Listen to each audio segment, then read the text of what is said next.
La amante irrumpe en la oficina de la esposa y declara descaradamente: «Estoy embarazada de tu marido. Quédense con nosotros. Esta historia cambiará por completo su percepción de la venganza».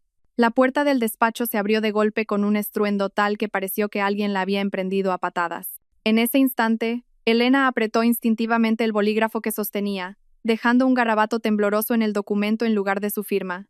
Levantó la cabeza y la vio a ella, a la mismísima Cristina. La joven estaba en el umbral, jadeante, con las mejillas sonrojadas, enfundada en una cara chaqueta de cuero que Elena reconocería entre mil, porque ella misma había visto el cargo de esa compra en el extracto de la tarjeta de su marido hacía 3 meses. La oficina se paralizó.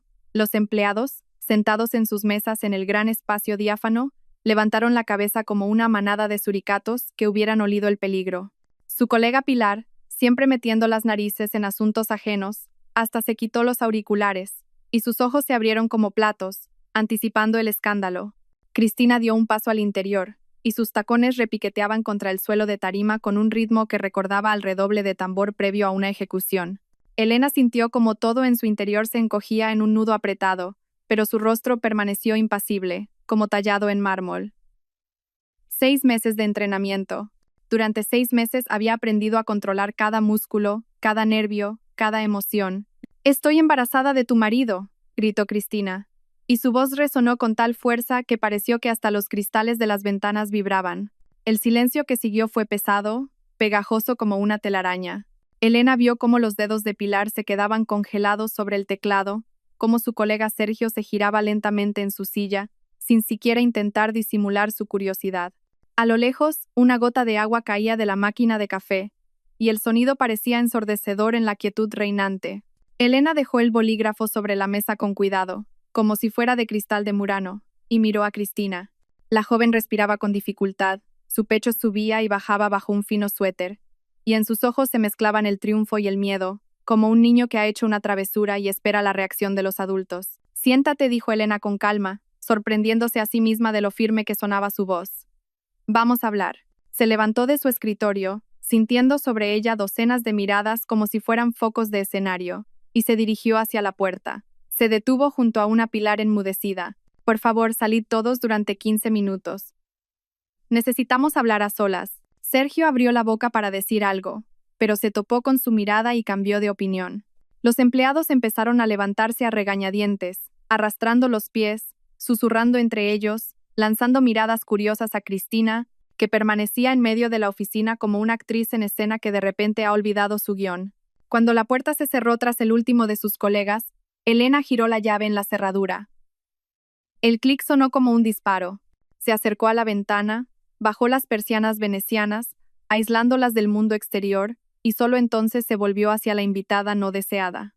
Cristina seguía en el mismo sitio, pero ahora su postura denotaba inseguridad. Las manos que un minuto antes descansaban desafiantes sobre sus caderas, ahora jugueteaban nerviosamente con la correa de su bolso. «He dicho».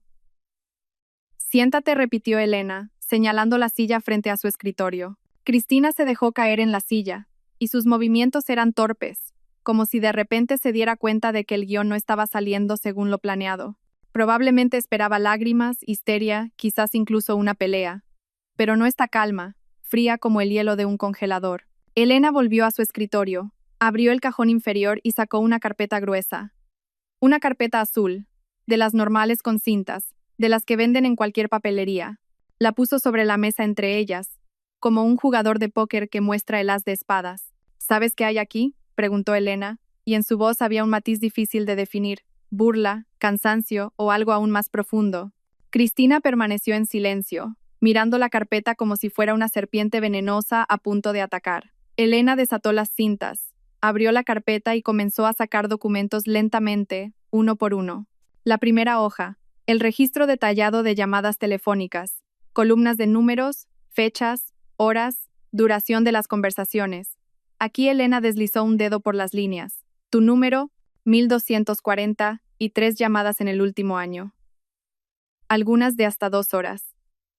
Me pregunto de qué hablaríais tanto tiempo». Cristina palideció, y el rubor de sus mejillas se convirtió en manchas de color sobre un lienzo blanco. «¿Cómo has?», empezó a decir, pero Elena ya estaba sacando el siguiente documento. El extracto de la tarjeta. Un restaurante en una azotea con vistas a la Gran Vía, ese donde la cena romántica cuesta lo que mi sueldo de un mes. Estuvisteis allí el día 17, y esta otra hoja, un hotel. Suite de lujo, jacuzzi, cava, desayuno en la habitación, el 23. Con cada documento, el rostro de Cristina se volvía más blanco. Y Elena observaba esa transformación con el frío interés de un entomólogo estudiando una mariposa rara bajo un cristal. Y esto Elena sacó impresiones de redes sociales, tus publicaciones, una foto con un ramo de rosas, la cita, cuando él sabe lo que te gusta, la siguiente foto, café en la cama, las mañanas pueden ser maravillosas. Y esta señaló con el dedo la foto de una pulsera en una muñeca delgada. Regalo de mi amor, recuerdo esa pulsera. La recuerdo porque Marcos me compró una exactamente igual para nuestro aniversario de bodas.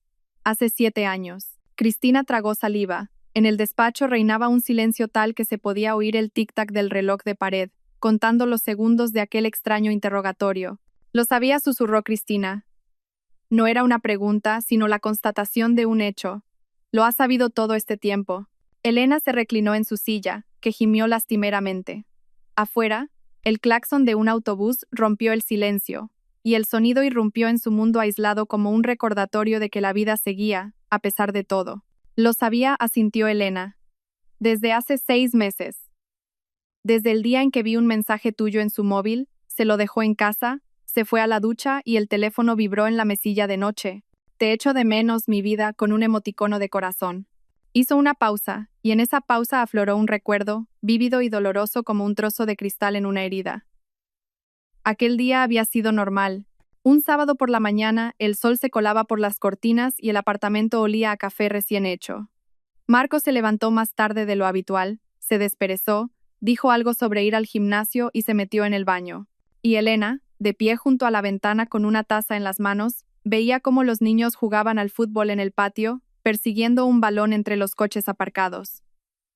El teléfono vibró una vez, y otra.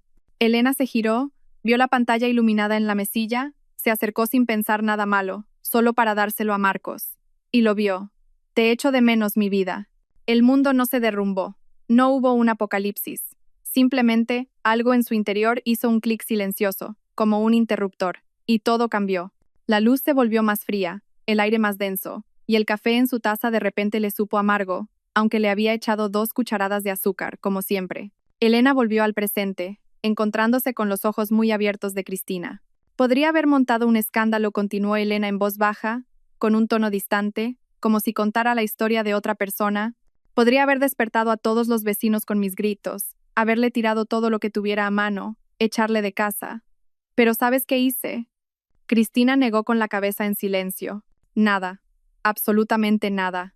Devolví el teléfono a su sitio. Me terminé el café.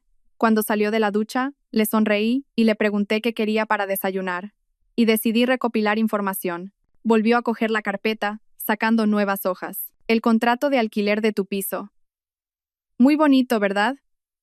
Un apartamento de 2 habitaciones en un edificio nuevo, buena zona, cerca de un parque.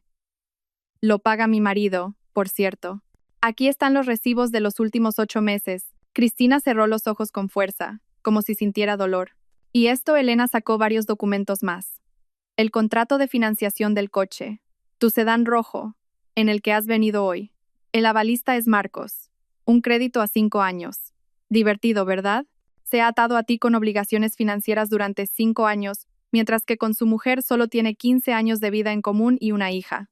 Hizo una pausa, dejando que la información se asentara, que penetrara en la conciencia de su interlocutora. Cristina permanecía inmóvil. Solo sus manos se apretaban y se relajaban nerviosamente sobre sus rodillas. Pero eso no es todo. Elena sacó otro fajo de hojas. Conversaciones. No contigo, con otra mujer. Empezaron hace un mes. Se llama Laura. Trabaja en su empresa, en el departamento de marketing. Mira, eres especial. Nunca he conocido a nadie como tú. Quiero estar contigo. Cristina se estremeció, como si la hubieran golpeado. Eso no es verdad, balbuceó. No puede ser. Él me quiere a mí. Dijo que se divorciaría, que estaríamos juntos, que yo era la única. Elena esbozó una sonrisa sin una pizca de alegría. Querida, no eres la primera, ni serás la última. Antes de ti estuvo Verónica. Duró 8 meses. Terminó cuando ella empezó a insinuar algo sobre una boda. Antes de Verónica, estuvo Nerea. Esa fue más lista. Se fue ella misma cuando se dio cuenta de que él solo prometía, pero no hacía nada. Hizo una pausa, observando cómo la información se asentaba lentamente en la mente de Cristina, como un castillo de naipes, que, al ser empujado, comienza a tambalearse, a punto de derrumbarse. ¿Por qué? Graznó Cristina. ¿Por qué me enseñas esto? Elena se levantó de la mesa, se acercó a la ventana y entreabrió ligeramente las persianas. Afuera, la vida seguía su curso.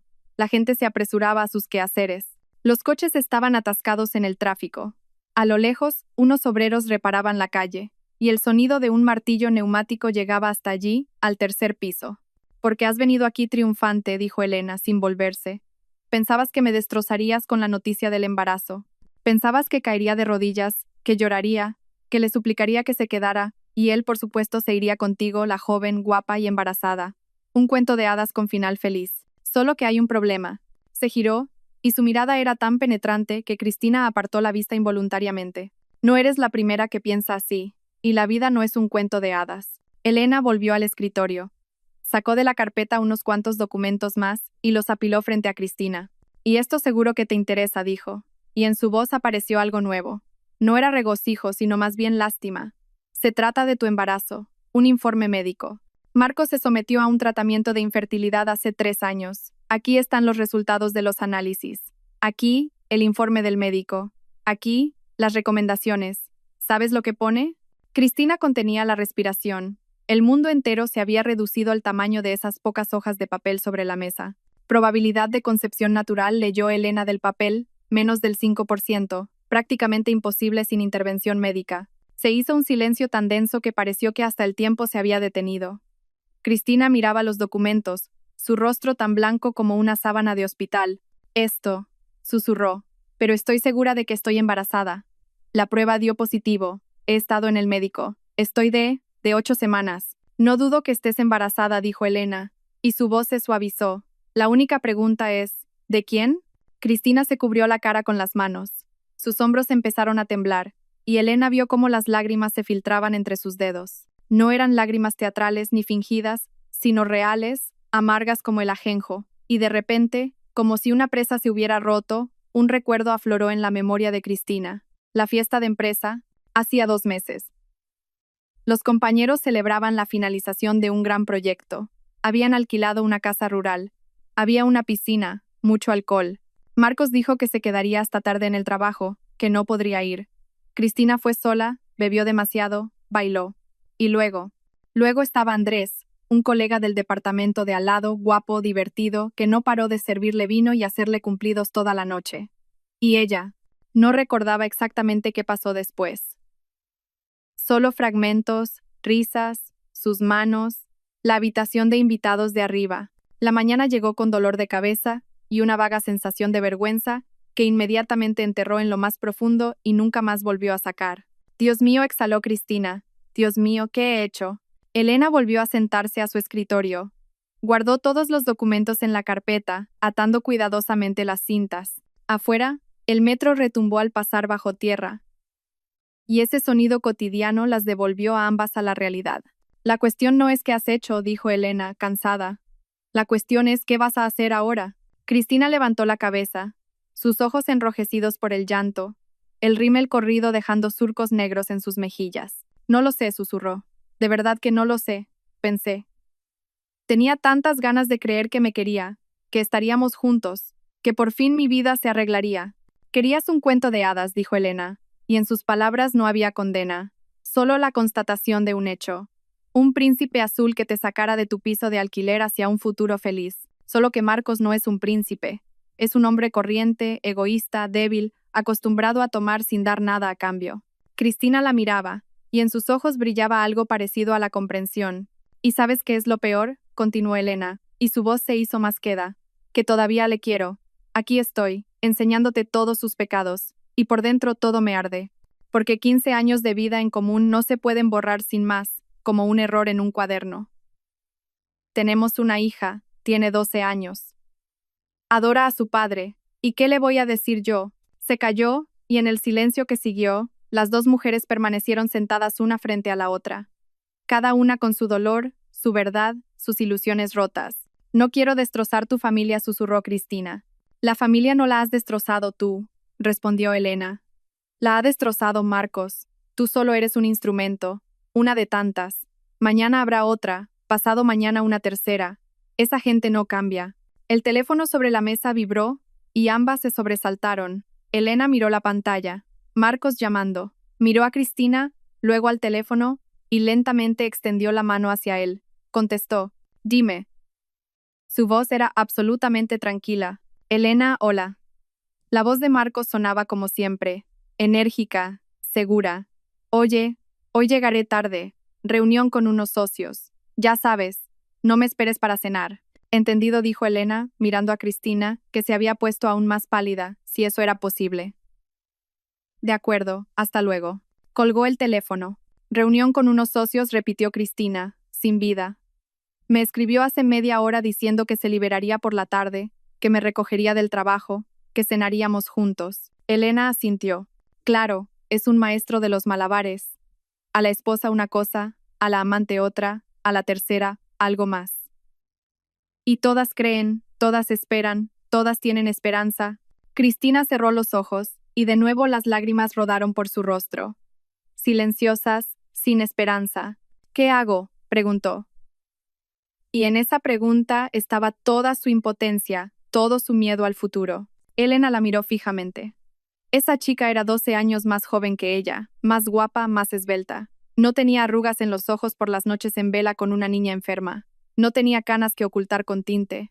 Pero ahora, en ese momento, Cristina parecía rota, perdida, como una niña que se ha perdido en un bosque oscuro. No soy tu consejera, dijo Elena finalmente. Pero si quieres mi opinión, vete ahora mismo. Aléjate de él antes de que te rompa del todo. ¿Y tú?, preguntó Cristina. ¿Tú qué vas a hacer? Elena miró la carpeta que tenía delante. 6 meses de trabajo, 6 meses de fría y metódica recopilación de pruebas. 6 meses viviendo una doble vida, sonriendo a su marido durante el día, cuidando de su hija, fingiendo que todo estaba bien. Y por la noche, cuando todos dormían, revisando extractos, conversaciones, documentos, reconstruyendo el mosaico de su infidelidad pieza por pieza. ¿Yo?, repitió. Esa, querida, es una muy buena pregunta. Sacó el último documento de la carpeta y lo puso frente a Cristina. ¿Sabes qué es esto? Cristina, con manos temblorosas, cogió la hoja, la leyó, y sus ojos se abrieron con cada línea. Esto es. Sí, confirmó Elena. La demanda de divorcio. Ya está redactada, ya está firmada por mí. Solo falta presentarla. ¿Y sabes cuándo voy a hacerlo? Cristina negó con la cabeza en silencio. Elena se inclinó hacia adelante, y por primera vez en toda la conversación, algo vivo, ardiente, apareció en sus ojos. Esta noche. Vendrás a nuestra casa, anunciarás tu embarazo delante de todos, de mí, de nuestra hija, de mi madre.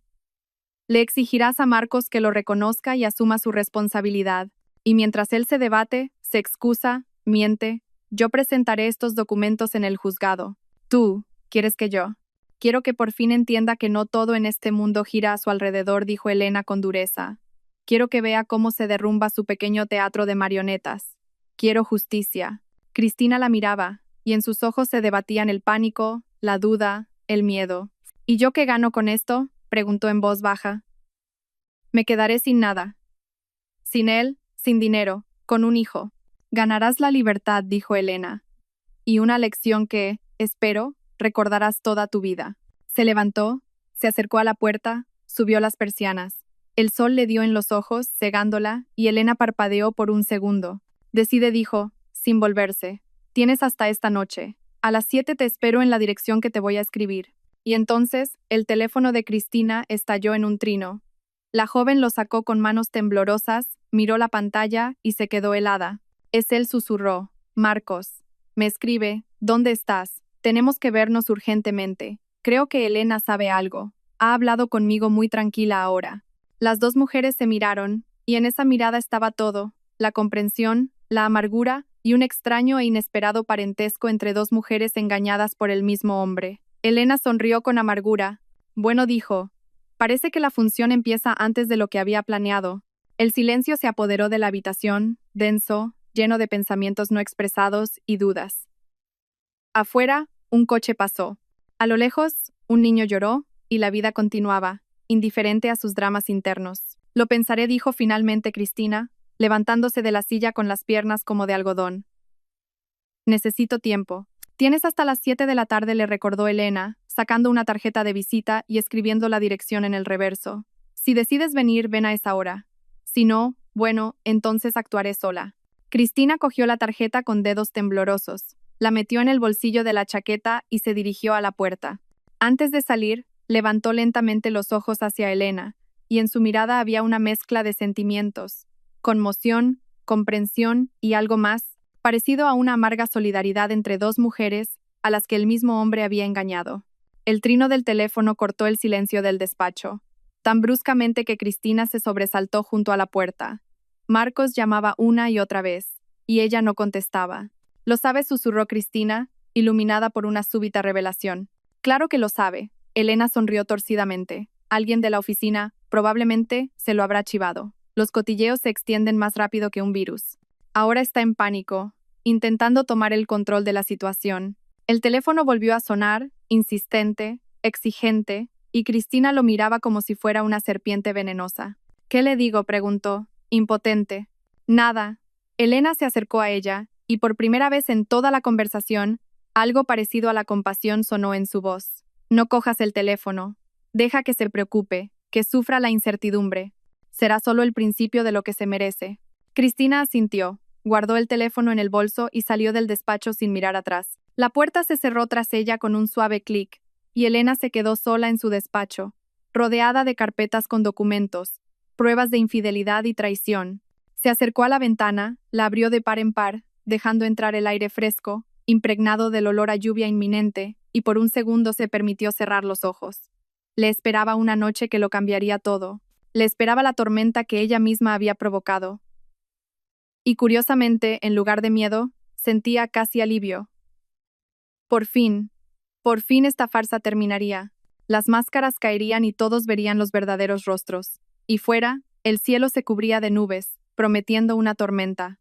Marcos entró en el garaje de su casa exactamente a las 6 de la tarde, cuando el cielo de otoño ya empezaba a oscurecerse, adquiriendo una pesadez plomiza, y las farolas a lo largo de los caminos se encendían una tras otra, cortando la penumbra con manchas amarillas de luz. Aparcó en su sitio de siempre, cerca del ascensor, apagó el motor y se quedó inmóvil unos minutos, apretando el volante con los nudillos blancos, intentando ordenar los pensamientos que revoloteaban en su cabeza como pájaros asustados en una jaula. Todo el día, después de aquella llamada de Pilar desde la oficina de Elena, había estado en un estado cercano al pánico. Pilar le había informado en un susurro asustado, disfrutando claramente de su papel de mensajera de la catástrofe. Una chica había irrumpido en el despacho de Elena, gritando sobre un embarazo, sobre él, Marcos, y luego Elena les había pedido a todos que salieran y habían hablado a solas durante casi una hora. Marcos intentó llamar a Cristina de inmediato, pero ella no contestaba, y ese silencio le asustaba más que cualquier palabra. Comprendió que el castillo de naipes que había construido con tanto esmero empezaba a desmoronarse, y ahora tenía que pensar urgentemente en cómo salir del paso, cómo explicarlo, cómo volver a pegar las piezas. Marcos siempre había sabido cómo salir del paso. Era su talento, perfeccionado con años de práctica. Las palabras adecuadas en el momento adecuado, la entonación correcta, una mentira convincente envuelta en un bonito papel. Salió del coche, se ajustó el cuello de la chaqueta y se dirigió al portal, ensayando mentalmente posibles versiones de la conversación. Pero todas se hacían añicos ante un simple hecho. Cristina había estado con Elena, habían hablado, y solo Dios sabía qué le había contado exactamente. Marcos sintió cómo todo en su interior se encogía por un mal presentimiento, ese que suele preceder a una catástrofe. El apartamento lo recibió con un silencio inusual y el olor a carne asada que venía de la cocina. Marcos se quitó los zapatos, colgó la chaqueta en el perchero y aguzó el oído. Desde el salón llegaba el sonido apagado del televisor y en la cocina algo chisporroteaba en una sartén. Todo era como siempre, y esa normalidad, por alguna razón, le asustaba más que si lo hubieran recibido con gritos y acusaciones. «Ya estoy en casa», gritó, esforzándose porque su voz sonara natural, y entró en el salón. María estaba sentada en el sofá, absorta en su móvil, y ni siquiera levantó la cabeza cuando él entró. Su hija tenía 12 años, Esa edad complicada en la que los niños empiezan a distanciarse de sus padres, encerrándose en su propio mundo de dispositivos y amigos. Y Marcos normalmente no le prestaba atención, pero ahora su indiferencia le pareció de algún modo siniestra. María, hola, dijo, acercándose. ¿Qué tal en el cole? Normal, masculló la niña, sin apartar la vista de la pantalla. ¿Has hecho los deberes? Oh, ya. Marcos iba a decir algo más, pero Elena salió de la cocina, secándose las manos con un paño.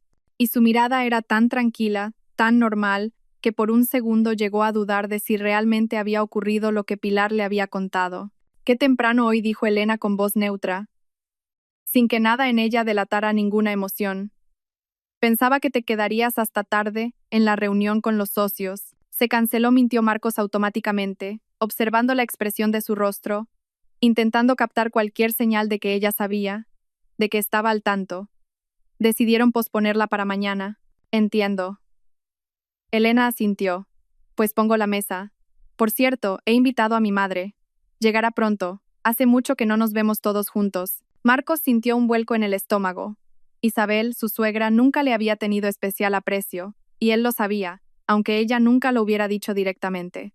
Pero en sus miradas, en sus breves comentarios, siempre se leía algo de recelo, como si viera en él más de lo que mostraba a los demás. ¿Por qué la has llamado?, preguntó, intentando que la pregunta sonara casual.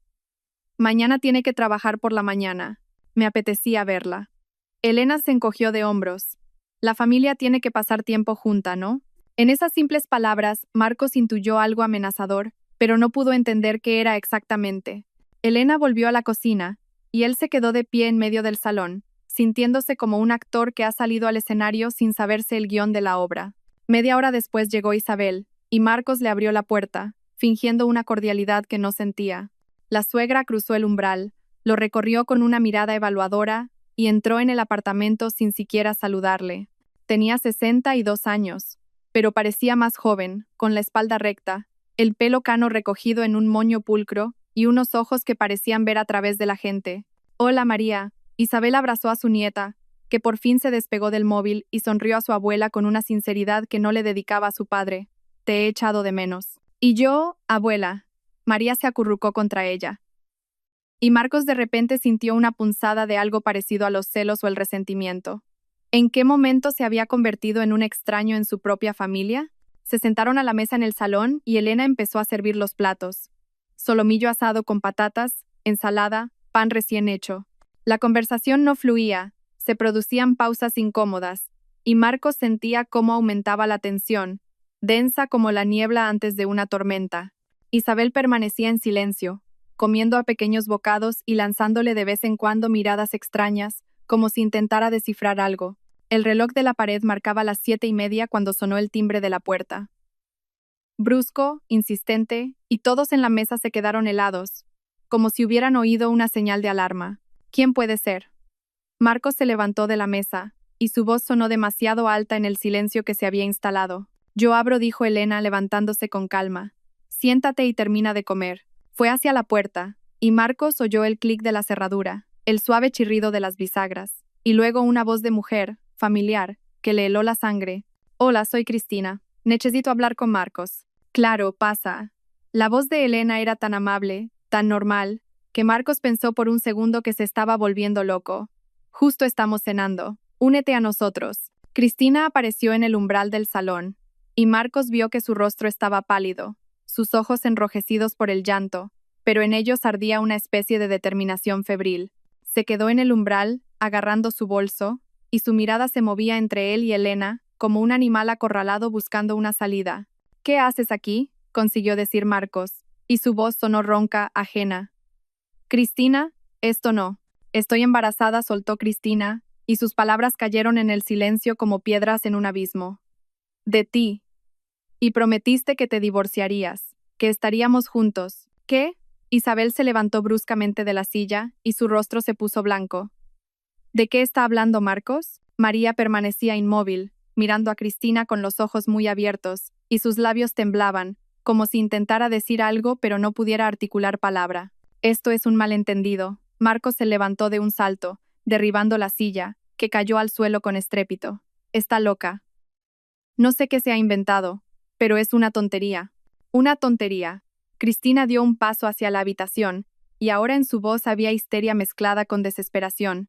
¿Llamas tontería a un año de relación?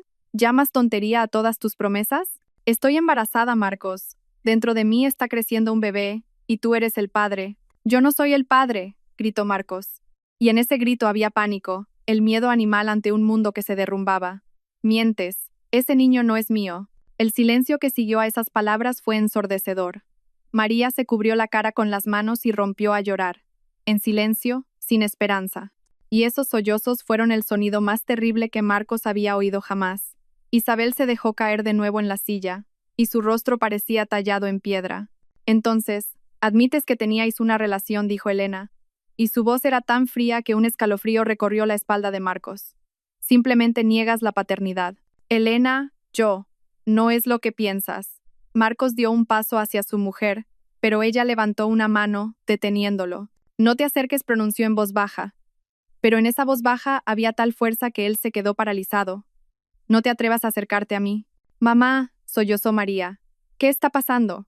Papá, di que no es verdad, dilo.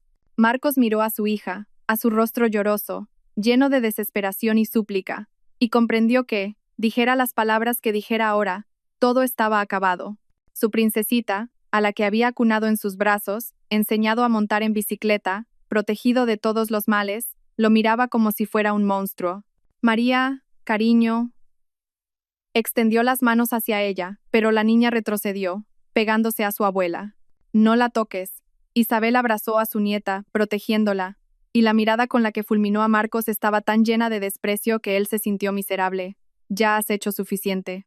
No quería, empezó Marcos, intentando encontrar palabras que pudieran arreglar algo. Simplemente pasó. No lo planeé. Fue un error. ¿Un error? Cristina se rió histéricamente. ¿Un año es un error? Todas tus promesas, todos tus juramentos, el piso que me alquilaste, el coche, ¿todo eso es un error? ¿Qué? Isabel levantó la cabeza. ¿Le alquilaste un piso? ¿Con qué dinero? Con el de nuestra familia, respondió Elena en su lugar, y su voz era tranquila, como si estuviera comentando el tiempo. Durante 8 meses pagó el piso de su amante. Además del crédito del coche, donde él es el avalista, más regalos, restaurantes, hoteles, en total, en un año se ha ido aproximadamente mi sueldo anual. Elena Marco sintió que el suelo se abría bajo sus pies. ¿Cómo? ¿Cómo lo sé? Elena sonrió, y en esa sonrisa no había ni una pizca de alegría. Lo sé todo, Marcos. Cada llamada, cada encuentro, cada gasto. Durante 6 meses he estado recopilando información. Durante 6 meses he guardado silencio, observando cómo me mentías a la cara cada día. Marcos sintió como todo se derrumbaba en su interior, cómo los muros que había construido se desmoronaban uno tras otro. Intentó recomponerse, encontrar algún clavo ardiendo al que agarrarse. Trabajaba mucho, dijo, y él mismo se dio cuenta de lo patético que sonaba. Estaba estresado, tú te volviste fría, en casa solo había rutina. Conversaciones sobre facturas y sobre la niña. Me sentí innecesario, así que es culpa mía. Elena se levantó, se acercó a él, y en sus ojos ardía el fuego. Yo soy la culpable de que me engañaras. Yo soy la culpable de que mintieras. Yo soy la culpable de que gastaras nuestro dinero en tu amante. No, no quise decir eso. Marcos retrocedió y sintió la pared fría contra su espalda. Solo intento explicarlo. ¿Explicarlo? Isabel se levantó, aún abrazando a su nieta llorosa. Explicar cómo has traicionado a tu familia, cómo has destrozado la vida de tu hija. Sabes, siempre sentí que algo no iba bien contigo. Hablabas con demasiada facilidad, prometías cosas demasiado bonitas. Y ahora veo quién eres en realidad. Un cobarde y un mentiroso. Usted no tiene derecho a hablar así, replicó Marcos, sintiendo cómo todo en su interior hervía de ira y resentimiento. Usted no sabe lo que es vivir con alguien que no te entiende, que no te valora. No te atrevas, gritó Elena, y su voz fue tan aguda que todos se estremecieron. No te atrevas a culparme. Durante 15 años he sido tu esposa fiel, la madre de tu hija, te he apoyado en todo. Y tú falsificaste mi firma y pediste préstamos. Se hizo un silencio sepulcral. Cristina miraba a Marcos con los ojos muy abiertos, como si lo viera por primera vez. ¿Tú falsificaste su firma? Susurró.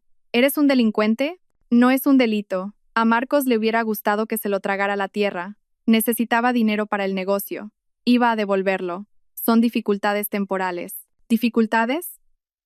Elena sacó del bolsillo una hoja de papel doblada y se la arrojó a la cara. Aquí tienes el informe pericial que confirma la falsificación. Y aquí, la denuncia a la policía. Mañana presentaré los documentos en el juzgado. Marcos cogió la hoja con manos temblorosas y la leyó. Las palabras se desdibujaban ante sus ojos, pero el significado era meridianamente claro. El informe pericial confirmaba que la firma no pertenecía a Elena. Se había abierto un procedimiento penal por un delito de estafa. «Tú, ¿me vas a meter en la cárcel?», consiguió decir. «Voy a hacer justicia», respondió Elena con frialdad. «Recibirás lo que te mereces». «Papá». María se soltó de los brazos de su abuela y se acercó a su padre, con el rostro mojado por las lágrimas. «Papá, di que no querías, que lo vas a arreglar. Di algo». Marcos miró a su hija, y algo en su interior se encogió dolorosamente. Abrió la boca para decir algo tranquilizador, algo que pudiera devolver la confianza a esos grandes ojos. Pero las palabras no salían, porque comprendía que, dijera lo que dijera ahora, sería una mentira, y con mentiras ya había destrozado todo lo que importaba. «Perdóname», susurró finalmente. «Perdóname, cariño, lo he estropeado todo». María se dio la vuelta y corrió a su habitación, cerrando la puerta de un portazo tan fuerte que los cristales de las ventanas temblaron. Y Marcos se quedó de pie en medio del salón, rodeado de los escombros de sus mentiras, y por primera vez en muchos años se sintió verdaderamente impotente. «Vete», dijo Elena, en voz baja. «Recoge tus cosas y vete.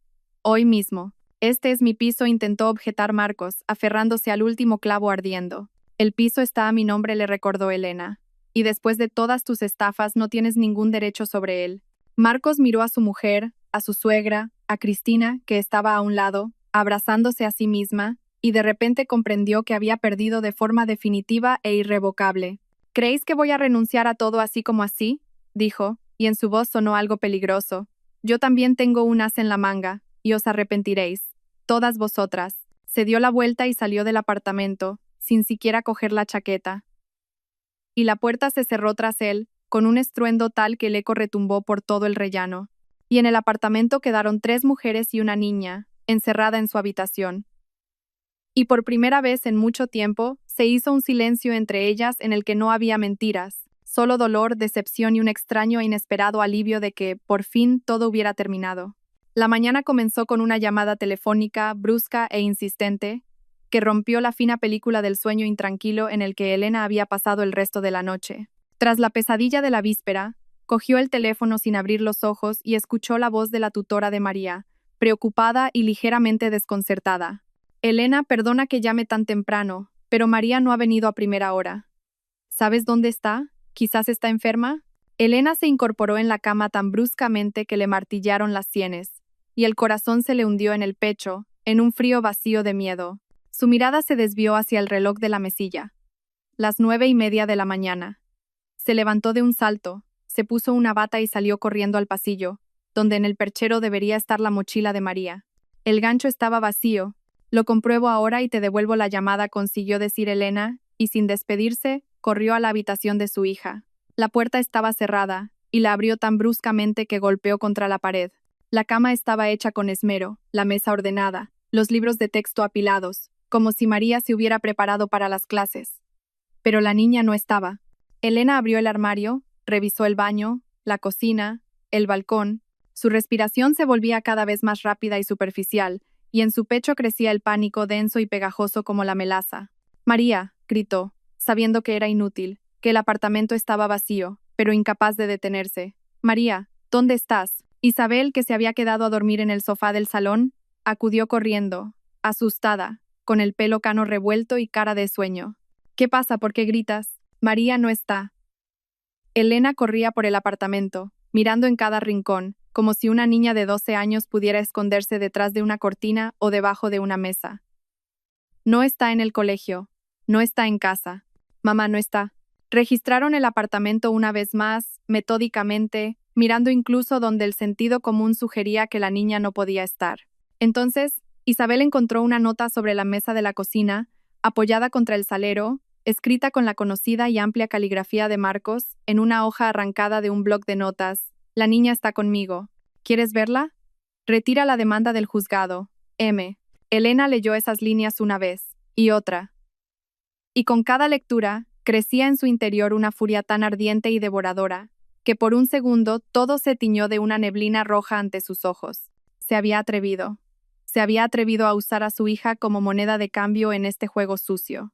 Ese, siseó Isabel, arrancándole la nota de las manos. Ha secuestrado a su propia hija. Hay que llamar a la policía inmediatamente. Espera. Elena agarró a su madre de la mano, intentando ordenar sus pensamientos, que revoloteaban como gorriones asustados. Si llamamos a la policía, se convertirá en algo público. Se armará un escándalo. ¿Y si él? ¿Y si le hace algo? No se atreverá, dijo Isabel con dureza, pero en sus ojos brilló el miedo. Es su hija. Ayer también era su padre, pero eso no le impidió huir y dejarla llorando. Elena marcó el número de Marcos con dedos temblorosos, y cada tono de llamada retumbaba como un martillo en sus sienes. Marcos contestó al quinto tono, y su voz sonaba tranquila, incluso con cierta pereza, como si estuviera tumbado en la playa en lugar de tener como rehén a su propia hija. Elena, buenos días. ¿Has dormido bien? ¿Dónde está mi hija? Gritó Elena, y su voz se quebró en un chillido. ¿Dónde está María, desgraciado? Nuestra hija, la corrigió Marcos, y en su tono aparecieron notas de acero. Y está conmigo, a salvo. Lo estamos pasando muy bien, ¿verdad, cariño? Elena oyó cómo apartaba el teléfono de la oreja, y por el altavoz se oyó la voz de María, tímida, asustada. Mamá. Papá dijo que querías meterlo en la cárcel, que nos quedaríamos sin dinero, que nos echarían del piso. María, eso no es verdad, gritó Elena. Pero Marcos ya había vuelto a acercar el teléfono. ¿Ves cómo disgustas a la niña?, dijo con tono de reproche. ¿Para qué gritar? Hablemos con calma. Como adultos, como adultos. Elena sintió cómo todo en su interior temblaba de rabia e impotencia. Has secuestrado a nuestra hija y exiges hablar con calma. No la he secuestrado, simplemente la he traído conmigo. Marcos hablaba como si fuera lo más natural del mundo. Tengo derecho a pasar tiempo con mi propia hija, ¿no? Y que haya decidido quedarse conmigo es su elección. Es una niña a la que has asustado y engañado. No le he dicho nada más que la verdad, replicó Marcos, y su voz se endureció. ¿Que quieres quitarle a su padre, su casa, su estabilidad? Que por tu ambición y tu sed de venganza vamos a acabar todos en la calle. Elena cerró los ojos, intentando dominarse, controlar esa salvaje mezcla de miedo por su hija y el deseo de estrangular a ese hombre que una vez fue su marido. ¿Qué quieres?, preguntó, esforzándose porque su voz sonara firme. Ya te lo he dicho. Retira la demanda, renuncia al divorcio y te devolveré a la niña. Me estás chantajeando con mi propia hija. Estoy protegiendo a mi familia, replicó Marcos. Tienes hasta esta noche para pensarlo. Llámame cuando tomes la decisión correcta. Colgó, y Elena se quedó con el teléfono en la mano, mirando a un punto fijo, sintiendo cómo se derrumbaba todo lo que había construido con tanto esmero durante los últimos 6 meses. Necesitamos ayuda, dijo Isabel con determinación. Ayuda profesional. ¿Tienes abogado?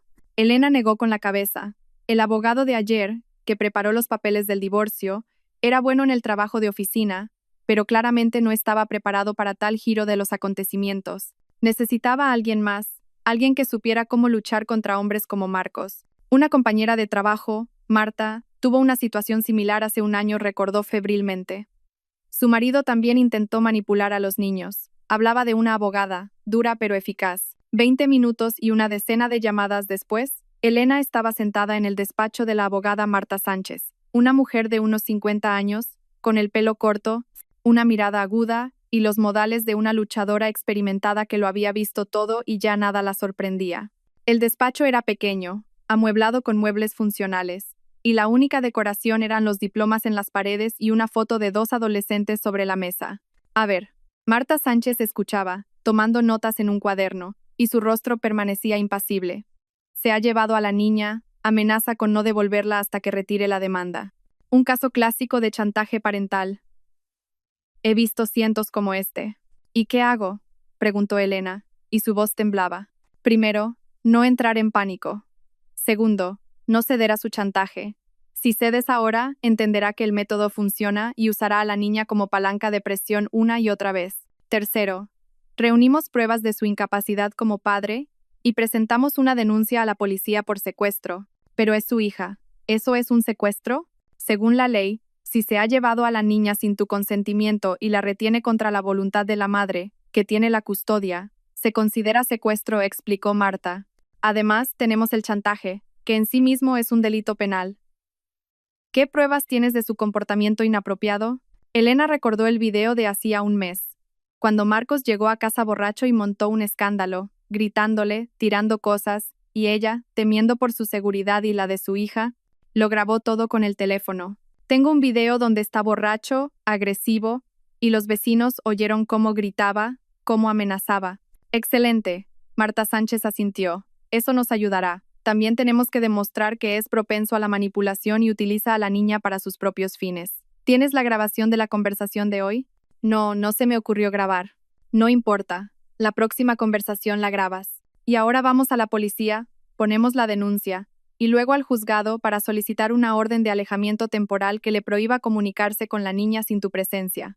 Hay que actuar rápido y con contundencia, de lo contrario, notará tu debilidad. A las 2 de la tarde la denuncia estaba presentada y la policía había comenzado la búsqueda. Marcos no contestaba al teléfono.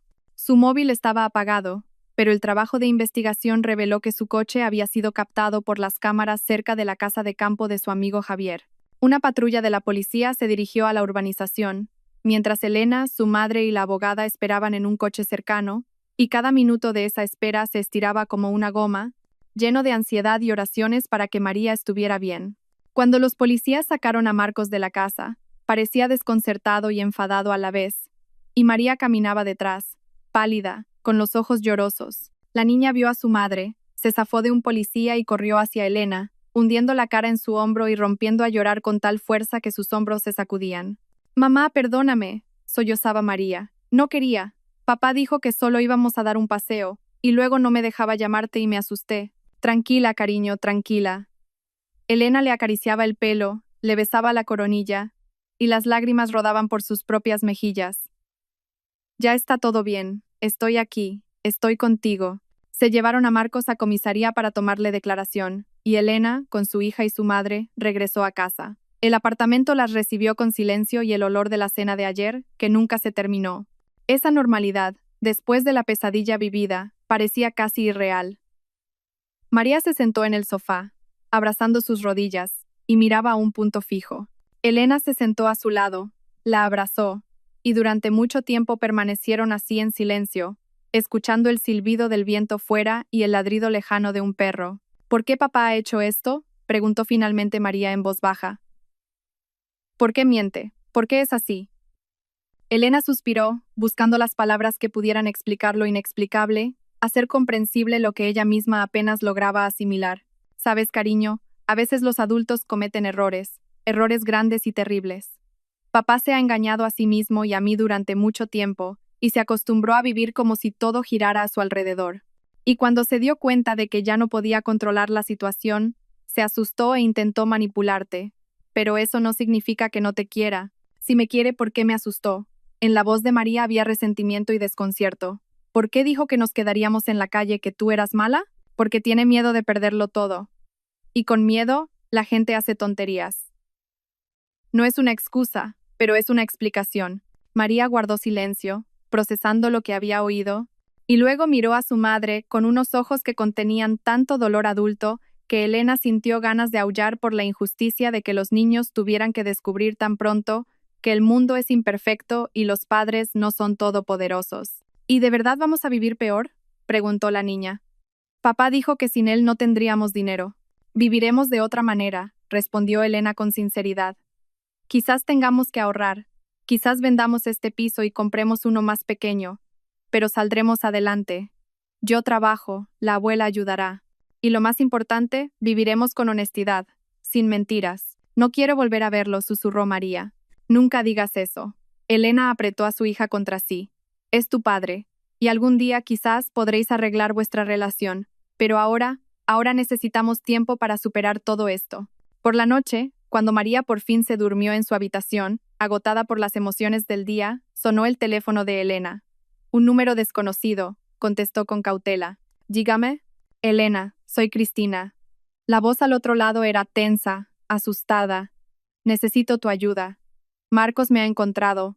Me está amenazando». Dice que si testifico contra él en el juicio, me destruirá.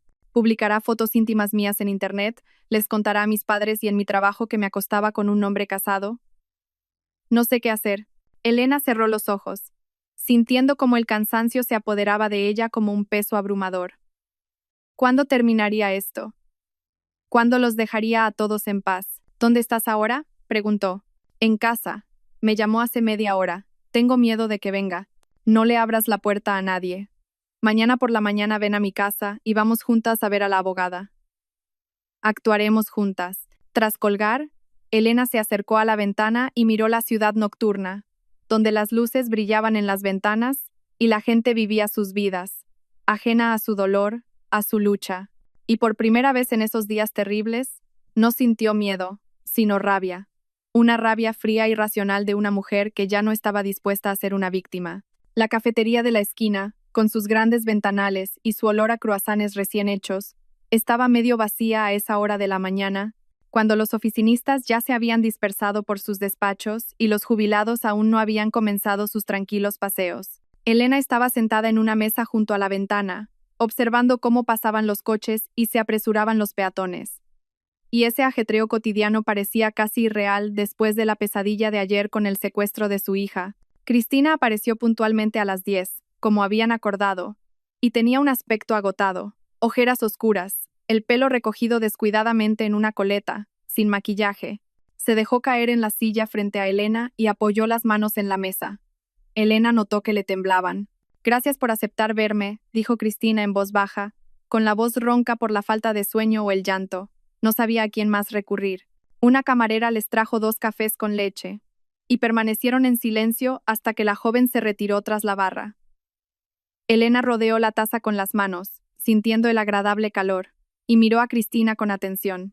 Cuéntame con más detalle lo que te dijo. Cristina sacó su teléfono y reprodujo la grabación de su última conversación con Marcos.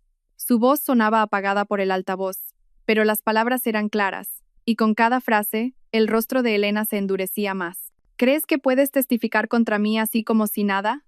¿Has olvidado quién pagaba tu piso? ¿Quién te ayudó con el coche? Tengo fotos tuyas, íntimas.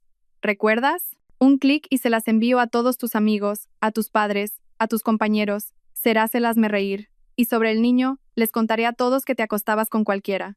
Cristina detuvo la grabación, y las lágrimas rodaron por sus mejillas, silenciosas, sin esperanza. Tiene razón, susurró.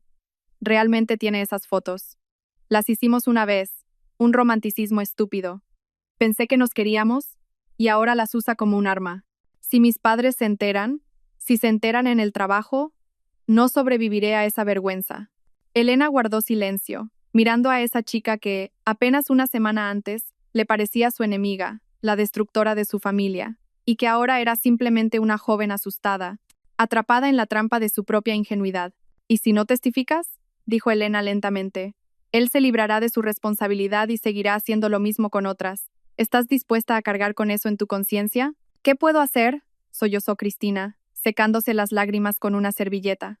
Puedo perderlo todo, mi trabajo, mi familia, el respeto. No soy tan fuerte como tú, no podré. Algo se conmovió en el interior de Elena. Se recordó a sí misma hacía 6 meses, cuando vio por primera vez aquel mensaje en el móvil de su marido, y como todo en su interior se rompió, se precipitó a un abismo de desesperación. Ella tampoco era fuerte entonces, simplemente aprendió a fingir. La fuerza no es la ausencia de miedo, dijo Elena en voz baja. Es la capacidad de actuar a pesar del miedo. ¿Y sabes qué? No estás sola. Iremos juntas a ver a la abogada, y ella nos dirá cómo protegernos de sus amenazas. El chantaje es un delito penal. Si grabamos sus palabras, si obtenemos pruebas, se acorralará a sí mismo. Cristina levantó la cabeza, y en sus ojos brilló una pequeña chispa de esperanza. ¿De verdad me ayudarás? Después de todo lo que he hecho, te ayudaré porque es lo correcto, respondió Elena, y porque tú también eres su víctima, aunque de otra manera. 1 hora después, las 3 estaban sentadas en el despacho de Marta Sánchez. La abogada, tras escuchar el relato de Cristina y la grabación de las amenazas de Marcos, asintió con la sombría satisfacción de quien ha conseguido el as que necesitaba.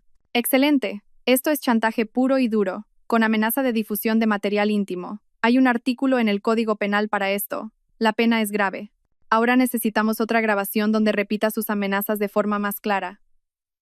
Cristina, ¿estás dispuesta a reunirte con él y grabar la conversación? Tengo miedo, admitió Cristina. La reunión será en un lugar público, la tranquilizó Marta. Y cerca habrá una persona de nuestra confianza para tu seguridad. Tú solo hablas, y la grabadora en tu bolso lo registra todo. ¿Puedes hacerlo? Cristina miró a Elena en busca de apoyo, y ésta asintió. Lo harás bien, estaremos cerca. La reunión se fijó para esa misma tarde en un parque cerca de un centro comercial, un lugar siempre concurrido donde Marcos no se atrevería a usar la violencia física. Cristina llegó antes, se sentó en un banco junto a una fuente, y en su bolso, escondida entre el neceser y la cartera, llevaba una grabadora encendida.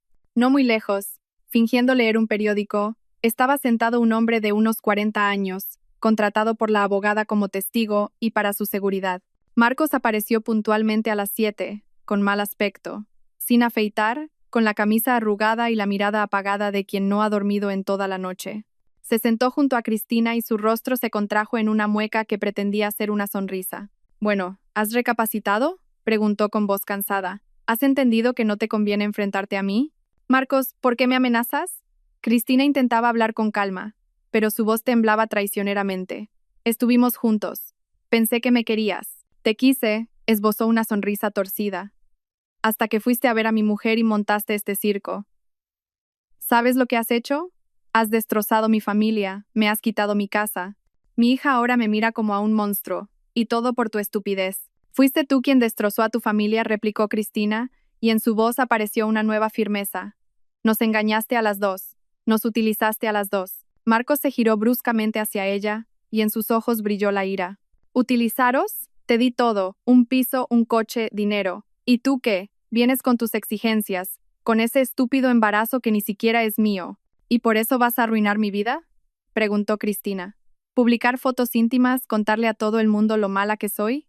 ¿Qué me queda? Marcos alzó la voz, y varios transeúntes se giraron. Si testificas en el juicio, me meterán en la cárcel. Lo perderé todo. Así que sí, si no retiras tu testimonio, haré que tu vida sea un infierno. Subiré todas tus fotos a internet, escribiré a tus padres, a tus jefes, contaré lo fácil que eres, cómo te acostabas con un hombre casado esperando sacar tajada. Su voz se rompió en un grito, y un guardia de seguridad del centro comercial ya se dirigía hacia ellos cuando Cristina se levantó rápidamente. Ya veo quién eres en realidad, dijo con una calma sorprendente. Adiós, Marcos. Se alejó a paso rápido, mientras Marcos se quedaba sentado en el banco, con la cabeza entre las manos. Desde la distancia, no parecía un villano peligroso, sino simplemente un hombre roto y desesperado, alcanzado por las consecuencias de sus propios actos. Al día siguiente, la grabación fue entregada a la policía, y al caso de falsificación de documentos se añadió otra acusación, chantaje y amenaza de difusión de material íntimo.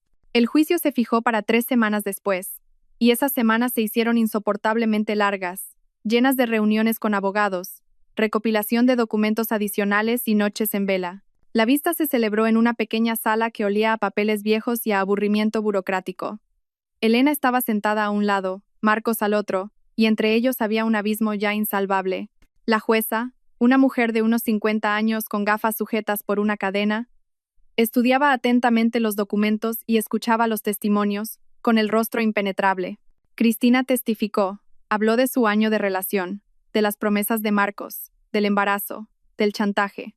Marcos intentó justificarse, habló de estrés, de que lo habían provocado, de que no quería hacer daño a nadie, pero las pruebas eran irrefutables, grabaciones, documentos, testimonios. La sentencia fue clara e inapelable. Matrimonio disuelto. Todos los bienes gananciales se repartirían teniendo en cuenta que la mayor parte estaba a nombre de Elena, y la niña se quedaría con ella. Marcos estaba obligado a pagar una pensión alimenticia. La custodia de la hija quedaba en manos de la madre, con derecho del padre a visitas solo con el consentimiento de la niña y en presencia de la madre. En cuanto al caso penal por falsificación de documentos y chantaje, el asunto se remitía a la siguiente fase de instrucción. Marcos salió del juzgado con el rostro de un hombre que lo había perdido todo. Sus amigos, al enterarse de sus estafas y deudas, le dieron la espalda uno tras otro. En el trabajo, después de que la información sobre el proceso judicial se filtrara a los medios, le pidieron amablemente que presentara su dimisión. La habitación alquilada en las afueras de la ciudad a la que se mudó era pequeña, con el papel de las paredes desconchado y vistas a un muro gris, y la vida de las que se quedaron comenzó a reconstruirse lentamente. Elena vendió el piso grande, saldó los préstamos que Marcos había contraído y compró un modesto apartamento de 2 habitaciones en un barrio tranquilo. Isabel se mudó con ellas, y 3 generaciones de mujeres abuela, madre y nieta, aprendieron a vivir de nuevo, apoyándose mutuamente. María empezó a ir al psicólogo del colegio, y poco a poco las heridas comenzaron a cicatrizar, aunque la confianza en su padre estaba rota, quizás para siempre.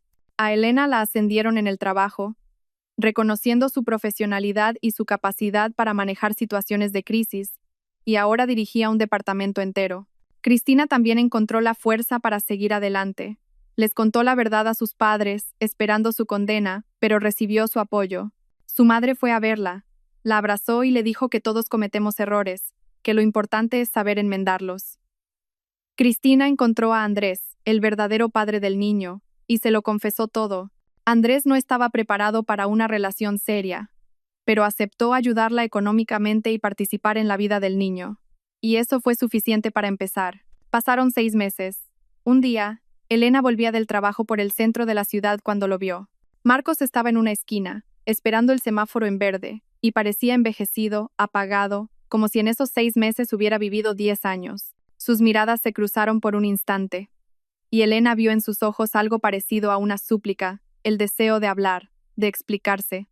Pero ella simplemente siguió su camino, sin siquiera reducir el paso. Él ya no tenía poder sobre su vida, no tenía derecho a su tiempo, a sus pensamientos, a sus emociones. Siguió caminando hacia su casa, donde la esperaban su hija y su madre, donde la cena estaba en la mesa y reinaba un ambiente, aunque no fácil, sí honesto, sin mentiras ni manipulaciones. En el alma de Elena no había triunfo ni regocijo, solo la serenidad de una persona que ha pasado por el fuego y ha salido al otro lado, no rota, sino fortalecida. Había aprendido la lección más importante: la traición puede destruirte o hacerte más fuerte. Y esa elección depende únicamente de uno mismo. Esa noche, mientras María hacía los deberes en la mesa y Isabel preparaba en la cocina un bizcocho de manzana según una vieja receta, Elena estaba de pie junto a la ventana, mirando las luces de la ciudad. En algún lugar de esa ciudad estaba Marcos, sufriendo las consecuencias de sus actos. En algún lugar estaba Cristina, preparándose para ser madre y construyendo una nueva vida. En algún lugar había otras familias, otras historias de amor y traición, de felicidad y dolor. Pero aquí, en este pequeño apartamento, había calidez, había paz, había aquello por lo que había valido la pena pasar por toda esa pesadilla. Elena sonrió a su reflejo en el cristal. Tenía por delante una vida, no fácil, llena de desafíos, pero honesta, y eso era suficiente. «Mamá, ven a probar el bizcocho». La llamó María, y su voz sonaba casi tan despreocupada como antes. «Voy, cariño», respondió Elena, y se apartó de la ventana. El pasado se había quedado tras el cristal, y el futuro comenzaba aquí y ahora.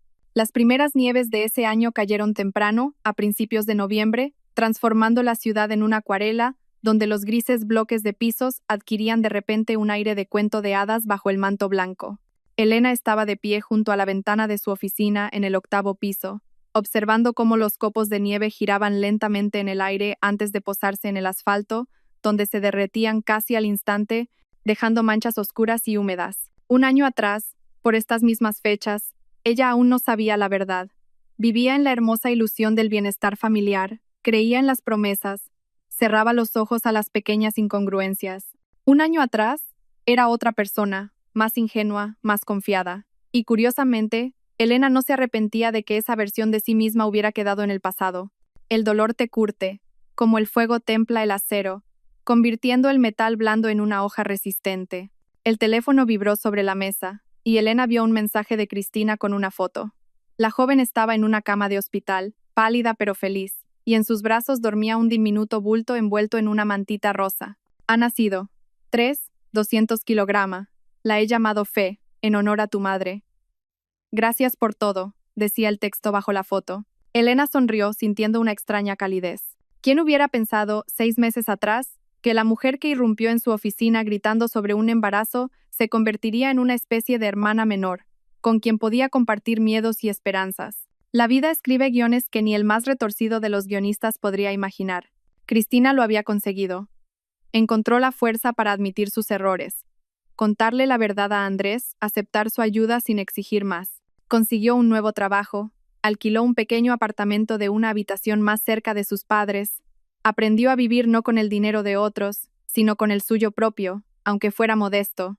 Y ahora era madre, y tenía por delante un largo camino, lleno de noches en vela, risas de bebé y ese amor incondicional que cambia a una persona para siempre. Y Marcos, Elena intentaba no pensar, aunque de vez en cuando le llegaban noticias a través de conocidos comunes. El juicio lo condenó a una pena suspendida por la falsificación de documentos y a una multa por el chantaje. No había encontrado un trabajo decente. Sobrevivía con trabajos esporádicos. Vivía en la misma habitación de las afueras. Intentó ver a María varias veces, pero la niña se negaba, y Elena no insistía. La herida era demasiado reciente, demasiado profunda, y el tiempo era el único médico que podría curarla, si es que podía.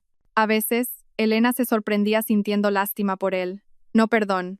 No, el perdón era un largo camino que aún no había recorrido por completo, pero sí lástima, porque veía en su destino el resultado de sus propias elecciones. Podría haberse detenido en cualquier momento, admitir sus errores, pedir perdón, empezar a enmendar las cosas, pero en su lugar, eligió la mentira, la manipulación, el chantaje, y ahora pagaba por esas decisiones con soledad y la pérdida de respeto. La puerta del despacho se entreabrió y asomó la secretaria, Pilar, la misma que un año atrás había observado con tanta curiosidad el escándalo con Cristina. Elena, en media hora tienes la reunión con el nuevo cliente. Los documentos están listos. Gracias, Pilar.